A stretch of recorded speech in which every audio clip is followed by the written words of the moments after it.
The Handmaid's Tale is finally back with Season 6 after over a 2-year wait, and whilst a lot of shows aren't usually worth that long of a wait, after now seeing the first 3 episodes, this one most definitely was. Picking up directly where Season 5 finished, we saw Serena and June looking to head towards safety in Vancouver, but it all went wrong when Serena's true identity got revealed. But even though that was the case, what these first 3 episodes showed us is that the 2 different pillars of hope that both Serena and June stand for are gonna go against each other again, despite sharing a lot of similarities this time round. This shot summed it up perfectly, and their mirrored journeys throughout the first 3 episodes reflected that too. With the foundations for this season now being laid down in the first batch of episodes, let's dive into them and break down all that there was to take away from it. Here is The Handmaid's Tale Season 6, Episodes 1 to 3, Ending Explained.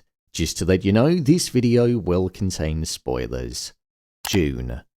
June and Serena's stories are the most connected that they've ever been. They were on the train together, they found safety at the same time, and they both departed that safe haven at the same time too, to become the pillars of hope and the figureheads of progression. A line that I thought was interesting that was spoken to June was when she was on the train and Serena said, "Soon Gilead will be 1,000 miles away and you can forget about it." Gilead was a traumatizing time for June, so it felt like a bit of a throwaway comment and highlighted the difference between Serena and June. But secondly, June doesn't want to forget about it because Hannah is still there and there are other handmaids suffering. And until she has Hannah back and the handmaids are free, she won't stop looking to bring the fight to Gilead's door. And that's exactly why we saw her going back. June actually made it to Alaska where she was reunited with her mother, and you could see that after all of that time without her and after suffering all of the trauma that she's endured, the embrace of her mother and actually feeling like the child for the first time in a long while was exactly what she needed. Rather than being the worried mother, Holly allowed June to feel free again and was able to support with looking after her daughter for the 2 months that she was there. But as we saw, with Luke and Moira volunteering to be part of Mayday and wanting to retrieve the names of the commanders that were responsible for shooting down the plane when they were going to get Hannah, they found themselves trapped in no man's land where the park that they were in was now under patrol. This led June to leave Alaska because she wanted to rescue Luke. Nick had actually been working with Mark undercover, but after a conversation with Commander Wharton around making good decisions and them impacting his family, he decided to destroy the SIM card in the phone that Mark gave him. But with June being used as leverage, that was the thing that got Nick back on the side of the Americans. Nick and June have this deep-rooted connection, and June has forever been conflicted between Luke and Nick, and seeing them together again, I don't know, I just feel like she's got good chemistry with him compared to Luke. Her only justification to Nick about picking Luke was the fact that Luke waited for her. She even said in this episode that she still loved Nick, so I think that triangle is something that's going to be present for the entirety of this final season. With both Luke and Moira being saved, we saw that Nick fully cemented himself on the side of the Americans because he shot the 2 patrollers that spotted them. So I feel like that was him picking his side and standing by it. So he's most likely going to be working undercover again and trying to escape the watchful eye of his father-in-law. Nick does have a child on the way with Rose, and it seems like that life is something that he's actually prepared to destroy. He doesn't even view it as a life, so it'll be interesting to see what happens with him. I imagine June is going to stay with Luke and Moira for the time being because they're doing their bit to try and rescue Hannah, and she's going to want to participate in that. Judging by the way that Luke was obsessing over the names in the gift shop, I think he's almost going to get fixated on killing the commanders and he might stop using logic when approaching it, which could be dangerous. So it'll be interesting to see what June thinks of that. June is the image of freedom and fight, and it's the opposite of what Serena is. Serena's the vision of progression within Gilead, hence why we saw so many of their shots accompanying each other. Because even though they are so similar and they formed a close connection, with June even saving Serena in the first episode, it actually feels like they're going to end up on the complete opposite sides of the battlefield again. Serena. Serena's journey over the course of the first 3 episodes was one which showed us that she's on a pathway of returning to how she was before she left. Yes, New Bethlehem is seen as a softer and kinder version of the Gilead that she left. However, with her being the global ambassador and returning there because she felt as though God was calling her after Lawrence approached her, it feels like it's got all the makings of a disaster. Serena was on the cusp of being killed, or at least severely harmed on the train in the first episode, but we saw that June saved her. And then from there she was in Canaan living under the identity of somebody called Rachel. However, after Lawrence mentioned that she was wanted in New Bethlehem so she could be the vision of progression, plus the fact that the Wheelers would know where she was if she didn't go there, that made up her mind and caused her to go to this newfound version of Gilead. What happened whilst she was there though was that whilst all of the foreign dignitaries were there to assess to see if it was safe for them to send the refugees back there, she gave a great pitch on how New Bethlehem was the future and that it was actually prospering and thriving more than other developing countries around the world,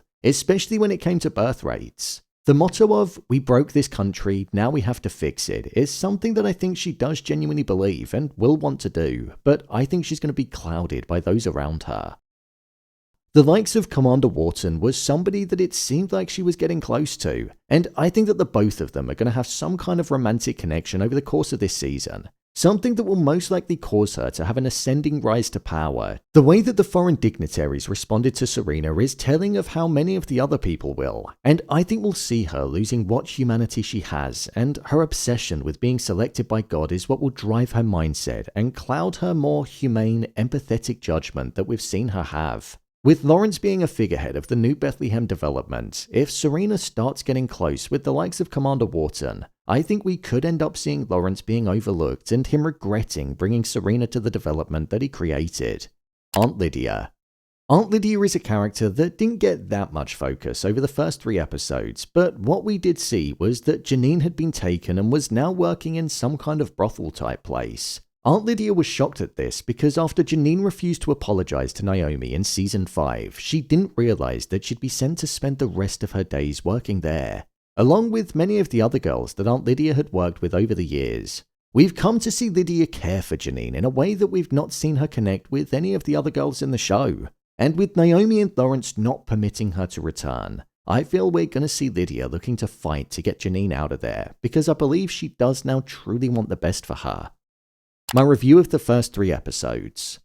I thought the first 3 episodes were a great reintroduction back into the show, having the story starting immediately where it finished with the cliffhanger of Serena and June being on the train was a great place for it to start. I thought they'd get to where they needed to go to and we'd see them working together, but it seems like it's actually going to be the opposite, and I kind of like that because it's unexpected.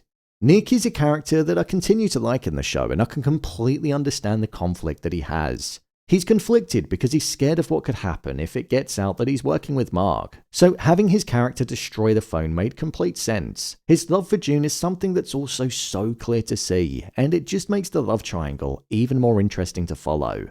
In terms of the performances, the cast did a great job. June and Serena's interactions with each other on the train felt so real and pure, and they were some of my favourite moments in the first 3 episodes. I also thought Serena was performed really well too. Her character changed the most over these first 3 episodes and she was completely different at the end to how she was at the start, so it was impressive to see. I'd also say there were so many nice shots in this episode. The camera movements on some of them was just so smooth, creative, and it added to the immersive nature of the show. I genuinely think this season of the show has the potential to be the best. There's so much at stake, and with it being the final season, I feel we're going to see the battles that we've long been waiting for, and hopefully the reunion of June, Luke, and Hannah. Until then, we've got 7 more episodes to go. So, there you have it, The Handmaid's Tale Season 6, Episodes 1 to 3, Ending Explained. If you want to see more breakdowns on The Handmaid's Tale, then click on the card in the top corner. And don't forget to subscribe so you don't miss future videos. What did you think of the first 3 episodes? Share your thoughts in the comments. As always, thanks for tuning into the video and I'll see you in the next one.